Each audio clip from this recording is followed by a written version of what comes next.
बिस्मिल्लाहिर्रहमानिर्रहीम। लाखों करोड़ों दरूद आप सल्लल्लाहु अलैहि वसल्लम और उनकी आले पाक पर।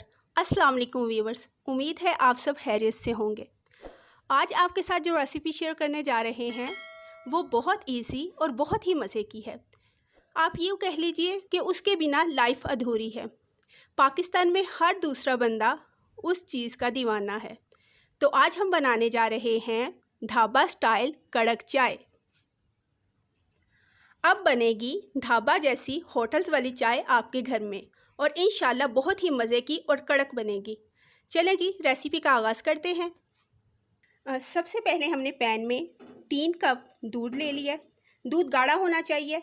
अगर पतला है तो कोई बात नहीं फिर भी, लेकिन अगर ज़्यादा गाढ़ा है तो फिर इसमें थोड़ा सा पानी ऐड कर सकते हैं। अगर 3 कप हमने दूध लिया है तो आप इसमें क्वार्टर कप या इससे भी कम पानी ऐड कर लीजिए, ठीक है। ये देखिए हमारा दूध है। अब इसको आँच हमने कर ली है अपनी। अब 3 इलायची, सब्ज़ इलायची 3 ये इसमें शामिल कर लेंगे। ये थोड़ा सा गर्म हो जाए बस, तो फिर इसमें हम पत्ती डालेंगे, वो भी 3 टीस्पून डालेंगे इसमें।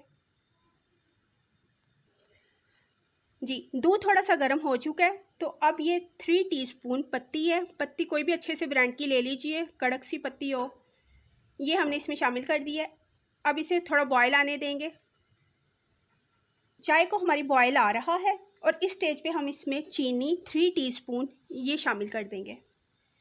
और माशाल्लाह से बहुत प्यारा कलर आ रहा है, आप भी देखिए माशाल्लाह इसको। लेकिन अभी थोड़ी देर पकने देंगे क्योंकि हमने कड़क बनानी है ढाबा जैसी।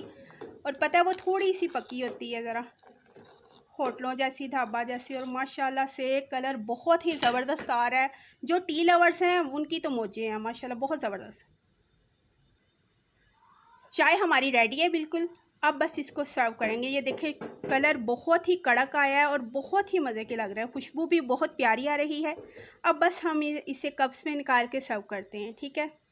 अल्हम्दुलिल्लाह हमारी ढाबा कड़क चाय बिल्कुल रेडी है और माशाल्लाह से बहुत प्यारा कलर आया है और खुशबू भी बहुत प्यारी है।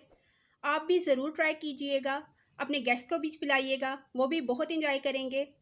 आप ज़रूर ट्राई कीजिएगा और फिर फीडबैक दीजिएगा। अपना बहुत सा ख्याल रखिएगा, दुआओं में याद रखिएगा। फिर मिलेंगे इंशाल्लाह। अल्लाह हाफ़िज़।